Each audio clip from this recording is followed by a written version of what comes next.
Boa tarde, pessoal. Bem-vindos a mais um Rascunhos Econômicos. Eu sou o Léo. Esse canal trata economia como ciência. Vocês já estão carecas de ouvir isso, né? Eu também já estou careca de falar. Mas o importante é o seguinte: sempre que vocês abrem um vídeo de economia, vocês pensam que é finanças, tá? Hoje, nós vamos tratar de um assunto que pode sim ser visto, né, apenas do ponto de vista de finanças, e normalmente, quando é tratado, ele é tratado apenas do ponto de vista de finanças. Só que hoje, eu quero tratar do dilema ou da questão se vale a pena comprar ou alugar, né, uma casa, por exemplo. A casa, né? Eu acho que só faz sentido a casa ou o apartamento, né? A residência, né? Se faz sentido você morar, né? Se faz sentido você comprar para morar ou alugar para comprar, né? Ou se você viver de aluguel ou você ter uma casa, né? Normalmente, isso é tratado apenas do ponto de vista das finanças. Finanças é uma área da economia que se desenvolveu em alguns países, em algumas tradições, para ser um pouco autônomo da economia. Tá? No Brasil, não, finanças é ensinado dentro da faculdade de economia, mas eles têm as suas próprias ordens. Eu não vou entrar nesse assunto hoje de novo, mas hoje eu quero tratar desse assunto, comprar ou alugar, do ponto de vista de microeconomia e economia comportamental. Por quê? Porque quando você analisa do ponto de vista de finanças, o que você precisa fazer é praticamente matemática. Eu sei que profissionais financeiros, né, assessores de investimento, analistas, que você contratar para uma consultoria, os sérios, os bem formados, eles vão falar o seguinte: olha, isso aqui a gente pode te dar um guia, né? Nós podemos responder essa pergunta do ponto de vista financeiro, evidentemente, mas a decisão, né, como diria aquela música católica, né? A decisão é sua. Opa, a decisão é sua, né? Eu vou fazer uma pergunta. Por que a decisão é sua? O que um analista de finanças bem formado e seguindo a ética da profissão vai dizer? Olha, as finanças podem te ajudar a você tomar a decisão do ponto de vista financeiro. Se vale a pena do ponto de vista do ponto de vista pecuniário, eu não quero usar a palavra econômica, mas aqui cabe, mas só para não dar confusão, do ponto de vista pecuniário, de pecúnia, se vale mais a pena você comprar ou alugar. Né? Então ele pode até fazer um planejamento financeiro ali, tal. E aí ele vai ver sua realidade e vai falar, olha, para sua realidade financeira vale a pena tal e tal, só que a decisão é sua. A decisão é tomada ou estudada em que área? Ela é estudada na microeconomia, com elementos da economia comportamental, que é uma área que é acessória à microeconomia. Tá? Os autores microcomportamentais não são microeconomistas, mas tudo bem, a gente pode colocar nesse ponto de vista, tá? Pessoal, se vocês gostam do canal, curtam, inscrevam-se, considere se tornar-se membro. Agora, desde o início, já faz um comentário, tá bom? Ative o sino de notificações e me siga em todas as redes sociais, tá? Porque o YouTube já tá começando. Eu achava que era balela quando eu não era produtor de conteúdo, né? Mas é verdade, o YouTube já não tá entregando os vídeos como entregava antes. Então me siga em todas as redes sociais, os links estão aí na descrição. Eu vou deixar alguns livros aí na descrição também, que vocês podem. São links de afiliados da Amazon. Comprando por esses links, vocês auxiliam o canal, né? O canal recebe uma comissão. E eu vou deixar um link que é de um formulário que nós estamos fazendo, que é sobre o futuro do canal. Nós precisamos ouvir a opinião de vocês. Respondendo este formulário até o final, vocês vão receber o acesso para assistir um vídeo exclusivo que está no não listado, tá bom? É uma conversa entre Renato, que faz parte aqui do projeto também, e eu, que nós tratamos um pouquinho de temas não econômicos, um pouquinho das nossas vidas, tá bom? Então, isso hoje é dia 27 de setembro. Amanhã, dia 28 de setembro, nós vamos acabar a- com esse formulário, né? Nós vamos fechar aí o formulário, né? Então, até umas 10 horas da manhã, vocês já não vão ter mais acesso, tá bom? Pessoal, vamos tratar agora do vídeo, tá? Sempre que vem esse assunto, é preferível comprar, é preferível alugar, as pessoas vêm com uma conta, né? Por exemplo, eu vou comprar um imóvel de 500 mil reais, né? Eu vou comprar um imóvel de 500 mil reais, e aqui é evidente que eu estou falando de grandes centros urbanos, tá? Ou de regiões metropolitanas ou de grandes regiões dentro de estados, tá? Em alguns estados, as maiores cidades em que essa dinâmica acontece são regiões metropolitanas das capitais. Em São Paulo, ah, na Bahia também, né, tem algumas áreas que são de grande desenvolvimento urbano longe da capital, longe no sentido que não é área contínua. No Rio Grande do Sul também, em outros estados, mas na maior parte das 27 unidades federativas brasileiras, nós estamos falando de capitais, tá? Em alguns estados, uns 5 ou 6, nós estamos falando de áreas de grande concentração de pessoas. Por exemplo, em São Paulo, nós temos a região de Campinas, nós temos a região de Ribeirão Preto, nós temos a região da Baixada Santista. São regiões que. A região do Vale do Ribeira, também em São Paulo, ali, né? Marginal da Dutra. Então, essas regiões também são importantes esse tipo de cálculo, tá? No interior, é uma coisa um pouco mais simples, tá? Em regiões mais baratas, assim, é um pouco mais simples, tá? Vamos lá. Vamos tratar então de grandes centros urbanos. 500 mil reais. Você tem 500 mil. Vamos supor. Vamos fazer 2 cenários. Você tem 500 mil reais. Esses 500 mil você tem que tomar uma decisão. Você tem que tomar uma decisão. Esse vídeo não é sobre finanças. Esse vídeo é sobre microeconomia. Então, nada nesse vídeo é uma indicação. Esse vídeo só está te indicando uma coisa. Pense e converse com as pessoas que se preocupam com você. Tá bom? E procure mais os livros que eu tô falando. Tá? Em microeconomia, a microeconomia vai olhar e vai falar: você tem que tomar uma decisão. Você aqui é o consumidor. Tá? Você, como consumidor, você tem 500 mil reais. O consumidor tem 500 mil reais e ele tem uma necessidade que é a necessidade de moradia. Ele tem que suprir essa necessidade de moradia. Ele pode suprir essa necessidade de moradia com 500 mil reais, que vai lhe dar o título de propriedade.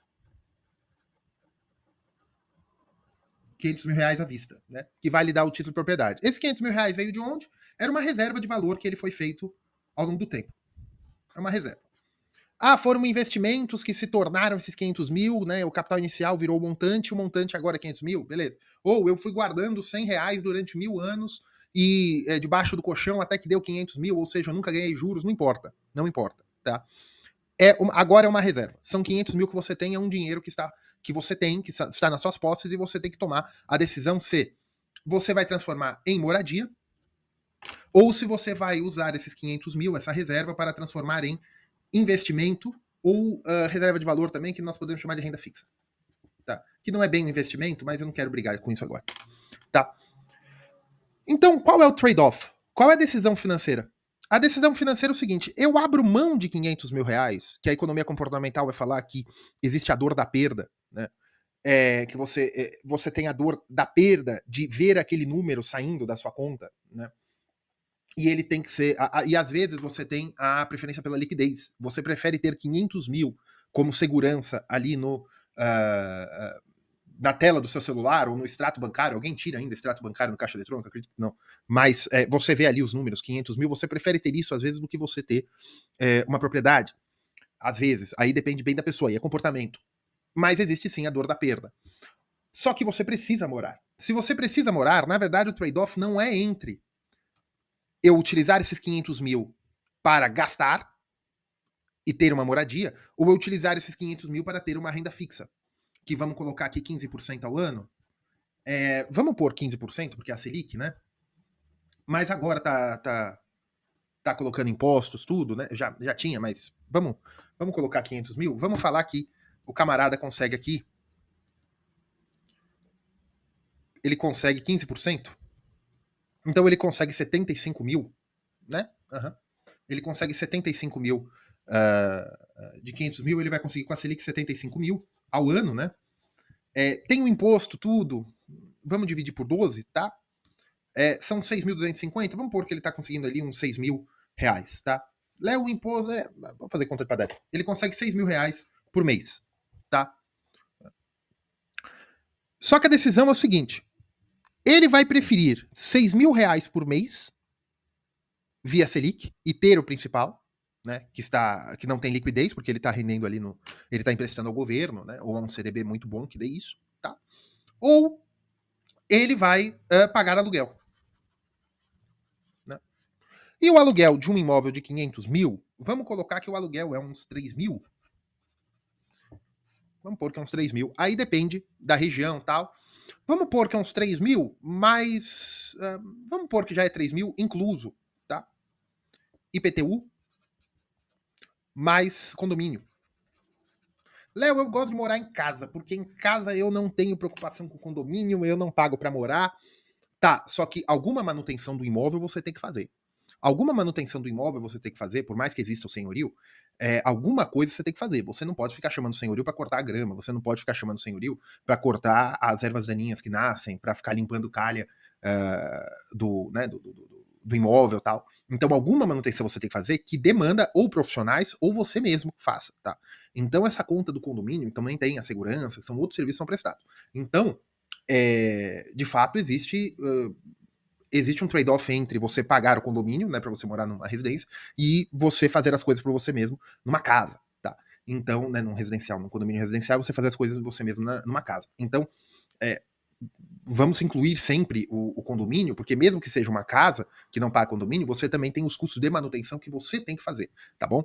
Evidentemente que não vai ser 600, 500 reais por mês, como é nos condomínios de grandes centros urbanos, mas às vezes se você tiver que fazer uma coisa, às vezes você já gasta 1.000, 1.200 reais, tá? Então, analisado o problema, que é entre você abrir mão de 500 mil reais, ou seja, abrir mão de liquidez, para comprar uma moradia, e assim você, por economia comportamental, você tem a dor da perda. Tá? Só que por economia comportamental, essa dor da perda é justificada por uma sensação de segurança também. Só que aí tem pessoas que veem mais valor na segurança da liquidez financeira do que na segurança de um título de propriedade. Por quê? Porque aqui entra também a liquidez do imóvel. Se o imóvel que você está comprando, caso dê alguma encrenca, se você consegue vender rápido. E se não há a desvalorização. Tá? Muito bem. Aqui tem um problema muito sério. Se você tem os 500 mil reais, se você tem os 500 mil reais, a decisão é simples. Se você tem 500 mil, você consegue fazer 6 mil ao mês com o tesouro e o mesmo imóvel que você quer morar seria 3 mil reais por mês de aluguel, incluso condomínio, a decisão é mais fácil. Qual é a decisão? É você olhar e falar, olha, quais são os contras de morar de aluguel? Os contras são, por mais que tenha contrato, pode acontecer alguma coisa que o senhorio pague a multa, ou converse, ou o senhorio seja meio chato e você tenha que sair, mesmo antes do contrato, tem judicialização, esse tipo de coisa, mas não importa.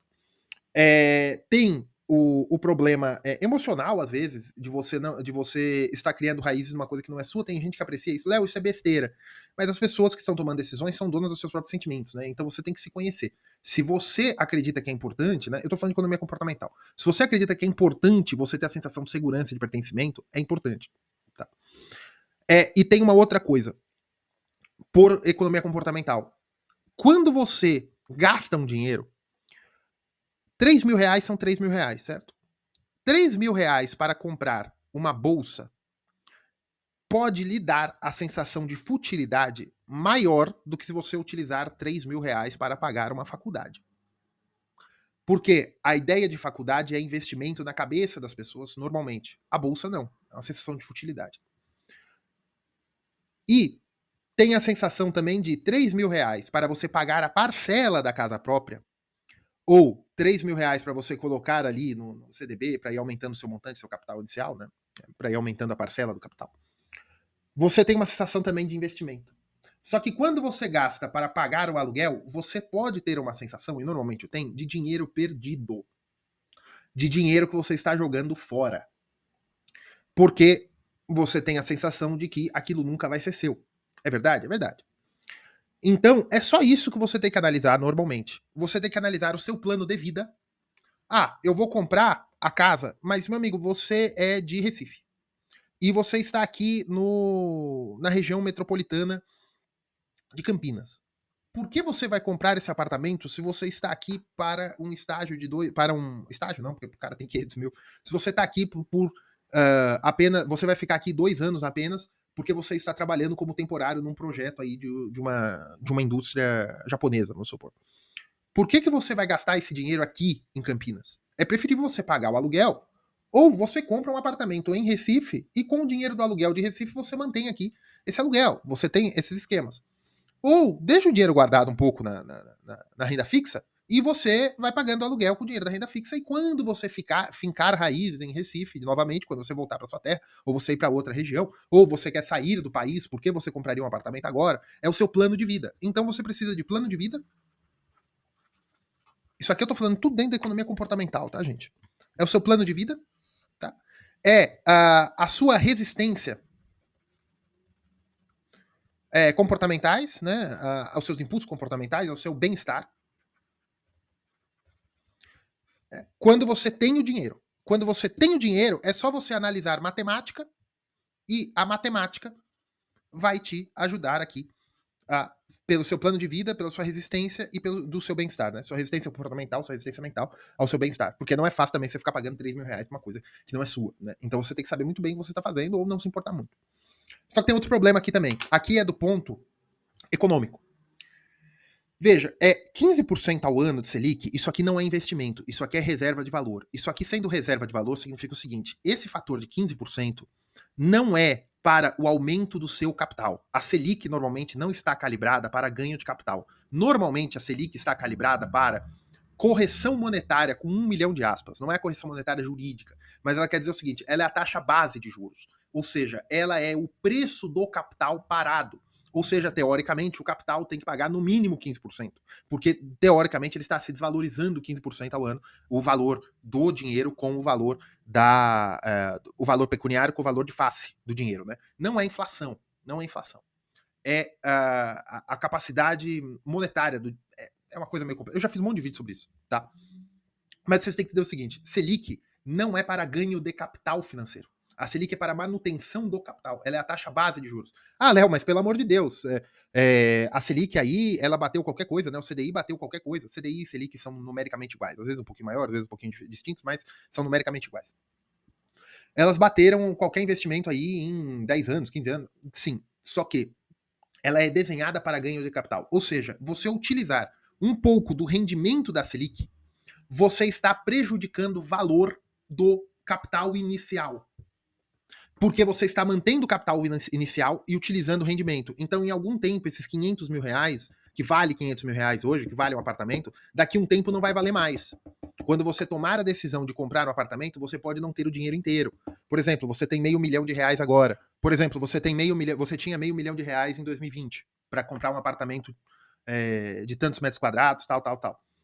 E aí aconteceu tudo que aconteceu, e agora você vê que com aqueles 500 mil reais, por mais com o rendimento da Selic aí, que tenha dado, que 500 mil reais tenha dado aí, via Selic agora, 500 mil reais sejam 700 mil, você não consegue comprar o apartamento que você queria comprar com 500 mil em 2020, você não consegue comprar com os 800 mil de hoje, porque agora o apartamento está 1 milhão. Então, e pior, ou às vezes, se você tivesse guardado todo o dinheiro da Selic em vez de utilizar para pagar o aluguel, você teria hoje, né? Vamos supor que tenha rendido de 500 mil, tenha virado 800 mil. Né? E o apartamento hoje vale coisa cerca dos 800 mil. Só que esses 300 mil de diferença você ficou usando para pagar aluguel. E agora você só tem os 500 mil. Então, para você entrar no novo apartamento, você vai ter que pegar financiamento para dar a diferença. Por quê? Porque você usou o rendimento do capital. E o capital agora não vale mais a mesma coisa em valores reais. Então isso é uma coisa também que você tem que entender quando você for fazer matemática. Não se assuste com números. O dinheiro isso aqui é plenamente neoclássico. Os austríacos não vão gostar disso. Isso é plenamente neoclássico. Os austríacos não vão gostar do que eu tô falando, mas é o seguinte: o dinheiro é plástico. O dinheiro, ele é um véu que cobre a economia. Né?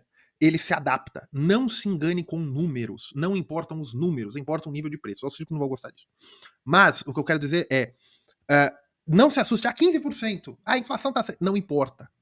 Importa que a remuneração do capital é 15%. Se a remuneração do capital é 15% e uma construtora trabalha com capital, ela vai tender a aumentar o preço dos imóveis, ou as pessoas que têm imóveis vão tender a reajustar os seus imóveis na hora da venda, levando em conta inconscientemente Selic, não IPCA.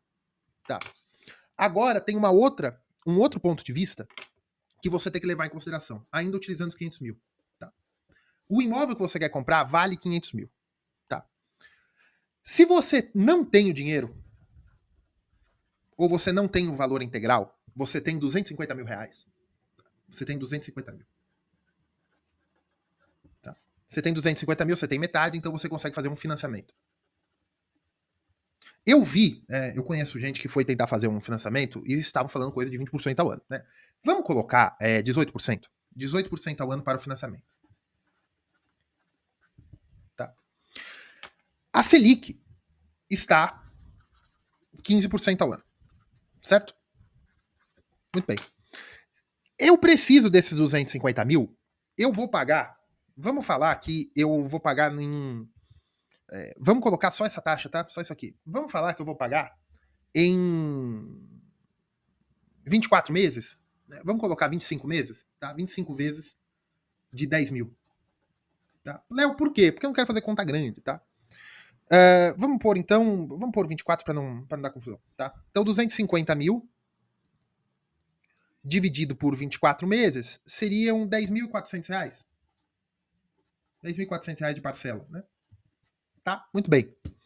Vamos colocar então que no total, você vai pagar, né, 1,18, né? 18 elevado a 24 meses, são 2 anos, né? 2 anos. São 39%, né? Que multiplica 250 mil, nós estamos falando de 348 mil. Ou seja, você vai pagar 98 mil de juros. Tá? Basicamente. É uma conta de padaria? É, porque tem algumas outras taxas, tá bom? Muito bem. Ao passo que, se eu deixar esses 250 mil na aplicação do Tesouro, né? Se eu deixar esses 250 mil na aplicação do Tesouro, 250 mil na aplicação do Tesouro, eu vou ganhar 37.500 por ano. São 37.500 por ano. Considerando que eu estou utilizando todo o capital, tá? Eu vou ter 3.125 mês, né? Que eu posso utilizar aí, não considerando impostos, nada, tá?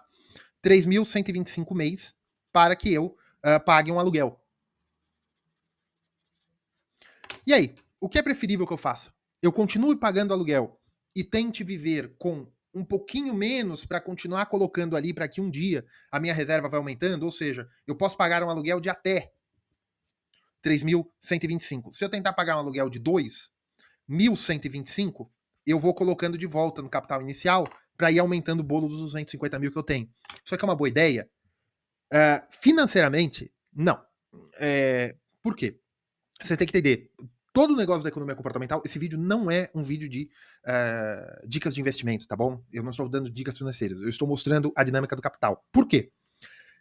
O que você tem quando você pega um financiamento? Você está pegando capital financeiro emprestado.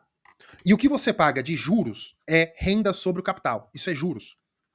Você está pegando emprestado do banco capital financeiro e você está pagando juros, que é o preço do dinheiro. A hora que você entra num imóvel e paga aluguel, aluguel é a renda do capital fixo. Léo, imóvel pode ser considerado capital fixo? Para isso aqui pode. Tá? O imóvel residencial para isso aqui pode. Tá? É a renda do capital fixo. Então você está pagando também sobre o uso do capital. O uso do capital de quem? Do dono do imóvel.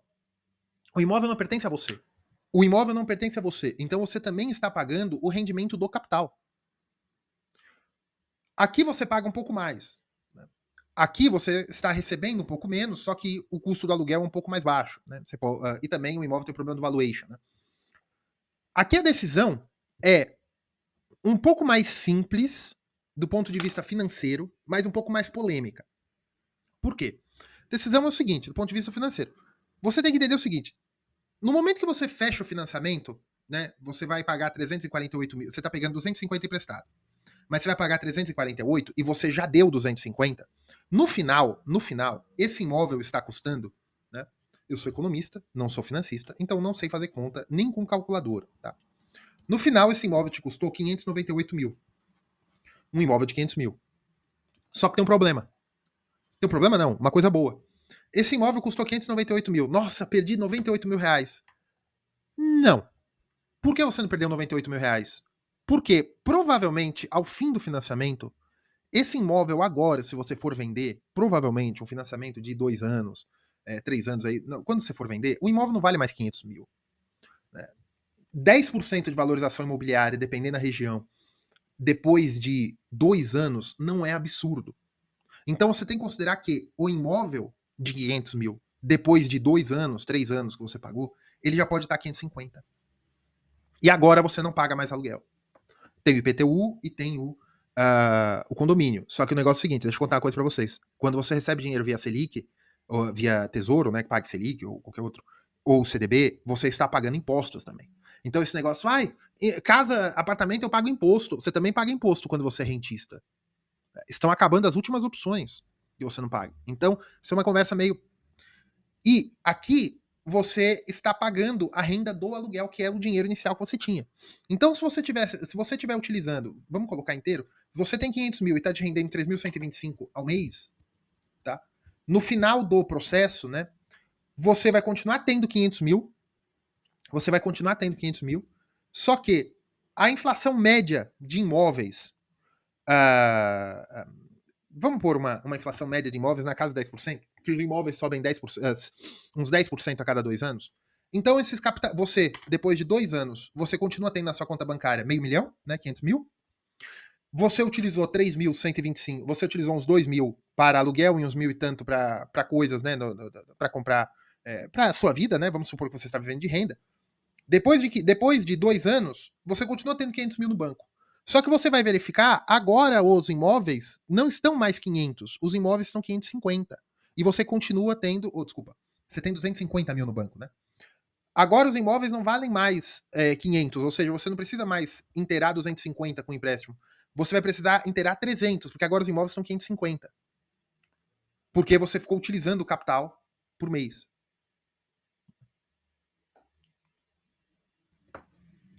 Porque você ficou utilizando o capital. Então, o capital se desvalorizou? Sim, o capital desvaloriza, né? Todo capital precisa de manutenção, vamos dizer assim.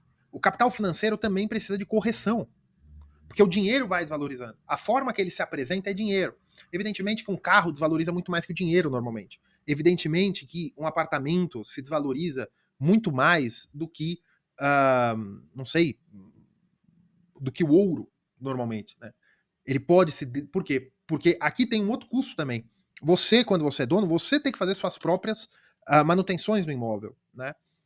Só que tem forma, você pode fazer seguro residencial, esse tipo de coisa. Mas você também tem que ter uma provisão ali de manutenção no apartamento, porque mesmo apartamento novo, coisas podem acontecer. Então, vejam que, do ponto de vista microeconômico, a maximização, né, da sua utilidade... Léo, o que é utilidade? O que é maximizar a utilidade? É eu ter o menor dispêndio financeiro para a melhor opção de moradia. Se eu pago o aluguel, eu quero saber o valor do aluguel que eu vou ter. E outra coisa, viu, gente? Se você não tem nem dinheiro no banco guardado para render em Selic ou qualquer coisa, e você ainda considera, não, eu vou viver de aluguel porque eu estou pagando muito em financiamento. Veja, isso aqui não é uma recomendação de compra, né? Mas só tem uma ideia seguinte: se você não tem dinheiro nenhum, você não tem nem o dinheiro da entrada, ou se você tem o dinheiro da entrada, uma entrada muito baixa, algum programa do governo e tal, e você esteja pagando, mesmo que 18% ao ano, ou 20% ao ano, né? o imóvel tende a manter o valor. Léo, como assim? Tem um vídeo que eu fiz, 30 anos, o que mais valorizou em 30 anos, alguma coisa assim, que eu mostrei que alguns imóveis da cidade de São Paulo, 3 regiões diferentes, né, imóveis hipotéticos, alguns não bateram a inflação oficial do governo, né, o índice de preço. Mas outros ficaram no índice de preço. Ou seja, o que acontece é o seguinte: se você pegou um financiamento em 30 anos, que é o normal, né, e você pagaria, na época você pagaria 100 mil pelo imóvel, na época, né, em 1995, você pagaria 100 mil pelo imóvel. Hoje, em 2025, o valor de venda daquele imóvel estaria na casa dos 700 mil reais. Só que ao longo de 30 anos, você pagou R$ 700 mil. Vocês entendem que, no fim e ao cabo, você não teve ganho de capital propriamente dito, porque o dinheiro que você foi pagando das parcelas do financiamento se tornaram um imóvel que vale o que você gastou nesse longo tempo. Isso é uma coisa que você tem que considerar também. Só que quando você tem dinheiro guardado também em investimentos, esse tipo de coisa, a não ser que seja um investimento, que aí não dá nem para render. Vou vender a minha casa para. Eu sou o Schwarzenegger, não, eu sou o Stallone. Eu vou vender a minha casa porque eu vou fazer um filme que vai me fazer super famoso e eu vou ficar bilionário, né? O Stallone fez isso, se não é fake news, ele fez isso. Ele vendeu ou hipotecou a própria casa para colocar dinheiro para a produção de Rocky, o primeiro Rocky, né? O lutador. E isso fez a sua carreira. Isso é um investimento, mas, gente, isso é arriscadíssimo. Né? Se você quer ser ator de cinema, esse tipo de coisa, eu recomendo aí cautela, certo? Mas, exemplo anedótico, existe a torta direita. Só que, em 30 anos, a maioria dos imóveis valem hoje o que custaram no financiamento ao longo de 30 anos. Ou seja, houve uma correção monetária. Então, o financiamento bancário não é o vilão que vocês pensam para a compra do imóvel. Ah, Léo, mas é um absurdo, eu vou ficar 30 anos pagando. Aluguel também, você vai ficar 30 anos pagando, que é a sua idade produtiva. Né? Então, não são decisões que se tomam financeiramente. Porque, financeiramente, se você for ver, financeiramente, é neutro. Léo, como assim neutro? Há argumentos financeiros para a compra via aluguel, a compra via financiamento, né? Que é um aluguel de dinheiro, tá? Porque você está pegando dinheiro que você não tem com o banco e pagando a remuneração por aquele dinheiro. E você também tem argumentos a favor do aluguel. O problema do aluguel, ele te fere numa outra coisa. No final, quando você vive 30 anos e você continua vivendo de aluguel, e se você não conseguiu guardar dinheiro, porque você já tinha, às vezes o aluguel pega 50% da renda, né? E você não conseguiu guardar dinheiro, veja que isso é economia comportamental. Veja que se você tivesse feito um financiamento imobiliário, isso aqui é uma poupança forçada.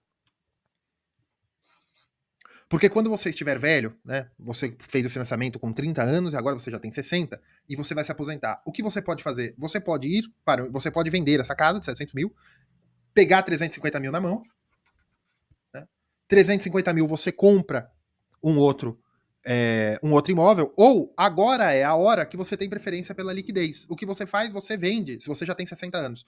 O que teoricamente você pode fazer? Agora que você tem 60 anos, você venda esse imóvel, você vive, você pega esses 700 mil, né? Você deixa correndo os juros da nossa querida, do nosso querido rentismo brasileiro, tá? Que vai ser aqui 15%, meu Deus, 15% ao ano, né? Que seriam 100 mil, 105 mil, que seria 8.700 por mês, mais ou menos. E aí você poderia pagar o aluguel de um imóvel ao longo do tempo. Né? Isso aqui não é uma indicação de movimento que você tem que fazer, não é uma indicação de investimento, tudo. Isso aqui tem risco, você tem que conversar com todo mundo. Mas o que eu quero dizer é o seguinte: quando você é jovem, quando você tem a vida inteira pela frente, você pode ter a opção de querer guardar dinheiro. Só que às vezes é preferível, pela economia comportamental, para você se sentir melhor nessa jornada da vida, certo? Que você vai correndo e não pode parar, até suas vistas se escurecerem, certo? Você tem que entender o seguinte: a vida não é feita para que você enriqueça. A vida, você tem que dar graças a Deus se você conseguir viver num ambiente que é feito para que você trabalhe e consuma. Esse negócio de que as coisas estão muito caras, o mundo é injusto, o mundo sempre foi assim. Então, o financiamento imobiliário, ele é um aluguel do capital. O imóvel que você vai entrar, você está também alugando o capital do senhorio, do dono do imóvel. Quando você compra o seu próprio imóvel, pode ser que no final do tempo, gastei 700, se eu juntar tudo, desde a entrada até a última parcela, o último centavo que eu paguei ao longo de 30 anos, deu 700 mil. Hoje eu vou vender o imóvel está 700 mil. Não está bom? Na hora que você venda, agora que você tem 60, 65 anos, você pode pegar ou 350 mil para comprar um imóvel e você usa 350 mil aí ao longo, como se fosse uma aposentadoria, ou você deixa 700 mil guardados e fica vivendo de renda, ou ainda torre seus 700 mil. Porque agora você fez uma poupança forçada. Isso é um conceito brasileiro que depois eu achei muito engraçado, que a economia comportamental entende assim. Que é uma forma de você transformar. Isso é uma facilidade de poupança, tá? Para economia comportamental. Você transformar. E economia comportamental não é coisa de coach, tá? Economia comportamental ganhou um Nobel há alguns anos. Tá? É realmente uma área de estudos nova da economia. Você transformar savings, né? Que é postergar consumo futuro. Né? Postergar consumo. Postergar consumo. Isso é savings, né? É você gastar menos, né? Você ter a sua receita maior que o seu consumo, tá? Só que se você pegar dívida, você pode ter e a dívida ainda tem que caber dentro do seu orçamento, né? Então vamos colocar que a sua renda vai ser igual ao seu consumo por causa da sua dívida. Tudo que você ganha, você gasta com alimentação e tal e a parcela do seu apartamento, tá? Muito bem. Só que uma parte do seu consumo é para compra de capital. Capital fixo. Que capital fixo? O imóvel. E quando acaba. E, na verdade, é consumo, porque você está consumindo a sua casa, você está vivendo. Quando você acabar, você fez um savings, você fez uma poupança, uma reserva de valor. Você pode dar sorte que o imóvel se valorizou ao longo do tempo, ou seja, se você pagou 700 mil ao longo do tempo, desde a entrada até o último centavo, você pagou 700 mil e agora vale 700 mil, ou agora, na verdade, ela vale 1 milhão. Você teve um ganho de capital, né? Se você pegar todas as parcelas que você utilizou e tal. Ou você deu um azar que você gastou 700 mil ao longo do tempo, mas agora o imóvel vale 400 mil. Né? Pode acontecer? Pode. Pode que ele desvalorizou menos. Tá? Ou você pode dar um sucesso que você tinha alguns terrenos numa praia que não valia nada há 40 anos. Esses terrenos você comprou por. Nem pelo um Fusca, né? Você comprou por 2 rodas de Fusca e uma galinha. E agora esses terrenos aí são feitos apartamentos de 20, 30 milhões de reais ali na região costeira de Santa Catarina. Você pode ter dado sorte. Né? Só que normalmente, não. Normalmente ele segue os preços de mercado. Né? Os preços relativos tendem a se equilibrar. Isso é uma doutrina microeconômica muito importante. Como o dinheiro é um véu, vamos dizer assim, um imóvel sempre vai ter a utilidade de um imóvel. As pessoas sempre vão precisar morar. E quando o juros é alto, os imóveis também são mais escassos e a capacidade de compra de imóvel também é menor. Então, o preço dos aluguéis também tem uma utilidade relativa pertinente. Ou seja, os preços relativos, né, o valor de um aluguel, o valor de um imóvel, sempre vai ser proporcional à renda média, tá? Então, isso são coisas que você tem que levar em consideração. Se você vai comprar um imóvel ou se você vai alugar. Se você vai alugar, você vai entende o seguinte, você tem muito mais liberdade. Você vem do Recife, ou você vem de São Paulo, e o paulista mora em Recife, o recifense, perdão, mora em São Paulo, não sei como é que fala o gentilico. E aí você não quer se comprometer com aquela cidade. Ou por exemplo, você vai casar e você não é uma pessoa que segue muita doutrina católica, então você acredita que existe divórcio. Então, por exemplo, você eu vou casar com a fulaninha ou com o fulaninho, e eu não tenho certeza se eu quero comprar um imóvel agora. Então, o que nós podemos fazer? Nós alugamos, esperamos 2 anos, né? Transforma o casamento num namoro, né? Então, esperamos 2, 3 anos aí para ver se a gente compra alguma coisa, para depois não dar confusão aí na separação de bens. Pode acontecer também. São outras coisas acessórias, vocês veem? São outras coisas acessórias. Ou, veja, eu tenho uma pessoa ou de um perfil muito mais conservador, eu quero casar e para mim é para sempre, né? Não importa, tal, então eu quero comprar um imóvel. Mas veja, você é uma pessoa que quer ter 20 filhos, por exemplo. Você não sabe a quantidade de filhos que você vai ter. Então, você se comprometer com comprar um imóvel de um dormitório ou 2 dormitórios, aí amanhã você deu sorte, sua esposa teve 4, 5, 6 filhos, né? Você deu muita sorte na vida, você é uma pessoa fértil, né? Isso é muito bom. E você teve 6, 7 filhos, então isso compromete até onde você pode morar, né? Então não são coisas simples. Até porque vender um imóvel no curto prazo, curto médio prazo, você comprou em 2021 e você vendeu em 2023, você pode ter frustração porque o tempo é muito curto. Os preços relativos ainda não se equilibraram. Então você pode ter perdido dinheiro também. Veja, isso é microeconomia, sim, preço relativo, economia comportamental, planejamento de vida. Né? Finanças pode te dar o referencial. Mas essas escolhas, como tudo na economia, depende. Né? Eu quero que vocês se atentem muito a esse fato. Vejam os números, tá? Procurem quanto eram os imóveis no início do Plano Real e quanto são agora, e vejam simulem um financiamento da época, que você tinha que dar 50 mil à vista, 50 mil a prazo, quanto que esses 50 mil você pagou ao longo do tempo, né? Que esses 50 mil virou 650 mil, e então, no fim ao cabo, um imóvel que antes era 100, agora é 700, você pagou 50 na época, mais 650 ao longo de 30 anos. Então, ao fim e ao cabo, o apartamento vale o que vale hoje, né? Ah, mas tem a manutenção, mas você pagaria a manutenção por fora também no aluguel. Você teve que pintar, teve isso, mas é um custo de vida, é um consumo, né? Você quis viver num lugar mais bonito e tal. Então, essas coisas que vocês têm que prestar atenção. Bem, pessoal, por hoje é só. Eu espero que vocês tenham entendido a tônica o tom, né, do vídeo de hoje. Não é uma indicação de investimento, é para que vocês entendam o conceito de poupança forçada, tá? Quando alguns gastos podem se tornar reserva de valor ao longo do tempo, tá? Isso pode ser aplicado, inclusive, a carros de uma determinada maneira. Às vezes o camarada não tem dinheiro, ele não consegue poupar, ele tem uma preferência temporal muito que ele gasta tudo, né? Ele não consegue poupar, ele ganha R$ 1.500, ele ganha R$ 2.000, ele não consegue poupar de maneira alguma. Se sobra 500, ele gasta, ele arruma gasto. E às vezes, se ele pagar uma prestação ali de um automóvel ou de uma moto, até que mais antiga, no final de 2 anos, ele, mesmo ele tirando um pedaço da renda, ele fica satisfeito que ele esteja pagando porque ele tem aquele bem, e no final de 2 anos ele tem ali um bem de 5, 6, 7 mil reais que ele estava utilizando e ele pode vender. Então também é uma forma de fazer um pé de meia, né?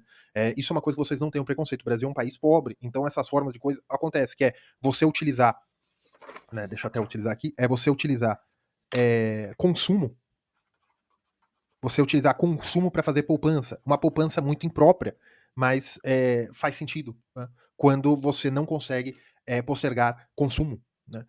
No caso imóvel, você não pode postergar, você não pode morar no meio da rua. Poder você pode, mas não é uma coisa muito sábia de se fazer. Então, o imóvel é a mesma coisa. Às vezes, você comprando, você também tem que considerar isso de que no final você vai ter um dinheiro ali para sua aposentadoria, né? Em vez de você guardar dinheiro a vida inteira, você pode só pagar a prestação do seu imóvel e quando você tiver 60, 65 anos, você vende e vive torrando aquele dinheiro. Léo, e a herança? Os seus filhos que se virem, certo? Seus filhos que se virem. O dinheiro é seu, né? Então você gaste ali, e também é uma coisa a considerar, tá? Esse vídeo não é um vídeo de investimento, esse vídeo é um vídeo de microeconomia e economia comportamental, tá bom? Utilizando algumas bases de finanças. Tá certo, pessoal? Um abraço, fiquem com Deus.